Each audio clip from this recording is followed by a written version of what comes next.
আসসালামু আলাইকুম এভরিওয়ান, আমি আবার আপনাদের সামনে হাজির হয়ে গেলাম এই কালারফুল ভেজিটেবল রেসিপি নিয়ে। আর এই রেসিপির জন্য আমি এখানে নিয়েছি বিভিন্ন ধরনের শীতের সবজি, যেমন আপনার মূলা, বেগুন, আলু, মিষ্টি কুমড়া, গাজর, সিম, টমেটো, পাতাকপি এবং লাউ। এবার এই সবজিগুলোকে আমি সুন্দর করে কেটে নিব। তো দেখেন এখানে আমি এই সবজিগুলোকে সুন্দর করে কেটে ধুয়ে পরিষ্কার করে নিয়েছি। এবার এগুলোকে আমি ভাজি করব।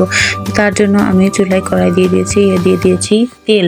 এবার দিয়ে দিব পেঁয়াজ কুচি। পেঁয়াজটাকে আমি একটু মোটা মোটা করে কেটে নিয়েছি। এবার দিয়ে দিব মরিচ কুচি, দিয়ে দিব রসুন কুচি, দিয়ে আমি এগুলাকে সুন্দর করে একটু নেড়ে চেড়ে ভেজে নেব। পেঁয়াজ, রসুন, মরিচ এগুলোকে আমি সুন্দর করে একটু ভেজে নিলাম। এবার আমি এর ভিতরে দিয়ে দেব কিছুটা গোটা জিরা, দিয়ে আবার এগুলোকে একটু নেড়ে চেড়ে ভেজে নিচ্ছি। তো দেখুন সুন্দর করে আমার ভাজা হয়ে গেছে। এবার আমি এর ভিতরে দিয়ে দেব স্বাদ মতো লবণ, আর দিয়ে দেব পরিমাণ মতো হলুদের গুঁড়া। তো দেখেন আমি স্বাদ মতো লবণ আর পরিমাণ মতো হলুদের গুঁড়া দিয়ে দিলাম। এবার আবার এগুলোকে সুন্দর করে একটু নেড়ে চেড়ে ভেজে নিচ্ছি। এবার আমি এর ভিতরে দিয়ে দেব শুটকি চিংড়ি মাছ। শুটকি চিংড়ি মাছগুলো দিয়ে আবারও আমি সুন্দর করে মাছটাকে একদম ভাজা ভাজা করে ভেজে নেব। তো দেখেন মাছটা কিন্তু আমার সুন্দর করে ভাজা হয়ে গেছে। এবার আমি এর ভিতরে দিয়ে দেবো একটু আদা রসুন বাটা।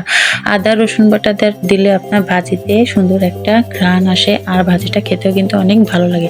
তো দেখেন আমার কিন্তু ভাজা হয়ে গেছে। এবার আমি এর ভিতরে দিয়ে দেবো কেটে রাখা সবজিগুলো। তো আমি কিন্তু একে একে কেটে রাখা সবজিগুলো এর ভিতরে দিয়ে দিলাম। আমার কিন্তু সবজিগুলো দেওয়া হয়ে গেছে। এবার আমি এর ভিতরে দিয়ে দেবো অল্প পরিমাণে একটু পানিটা দিয়ে আমি একটা ঢাকনা দিয়ে সবজিটাকে ঢেকে দেবো। তো দেখেন আমি ঢেকে দিলাম, ফিরে আসলাম কিছুক্ষণ পর। এবার আমি সবজিটাকে সুন্দর করে একটু নেড়ে চেড়ে নেব। তো দেখেন আমি ভালো করে নেড়ে চেড়ে এটাকে মিশিয়ে দিলাম। তো আমার কিন্তু মেশানো হয়ে গেছে। এবার আমি আবারও সুন্দর করে একটা ঢাকনা দিয়ে এটাকে ঢেকে দিব রান্না হওয়ার জন্য। তো আমি ঢেকে দিলাম, ফিরে আসলাম কিছুক্ষণ পর। আমার ভাজিটা কিন্তু প্রায় হয়ে এসেছে। এবার আমি ভাজিটাকে আবারও সুন্দর করে একটু নেড়ে চেড়ে নিলাম। এবার আমি এর ভিতরে দিয়ে দিব কেটে রাখা টমেটোগুলো, দিয়ে দিব কুচি করে রাখা ধনিয়া পাতা, দিয়ে আবারও ভাজিটাকে সুন্দর করে নেড়ে চেড়ে মিশিয়ে নিব। তো দেখেন আমি ভালো করে নেড়ে চেড়ে এগুলোকে মিশিয়ে দিলাম। এবার আবারও শেষবারের মতো এটাকে একটা ঢাকনা দিয়ে ঢেকে দিচ্ছি। তো ঢেকে দিলাম, ফিরে আসলাম কিছুক্ষণ পর। আমার ভাজিটা কিন্তু একদম সুন্দরভাবে হয়ে গেছে। দেখেন ভাজিটার কালার মাশাআল্লাহ অনেক সুন্দর হয়েছে। তো দেখেন ভাজিটাও কিন্তু হয়ে গেছে। এবার আমি ভালো করে একটু নেড়ে চেড়ে ভেজে নিলাম ভাজিটা। এবার আমি নামিয়ে নিই।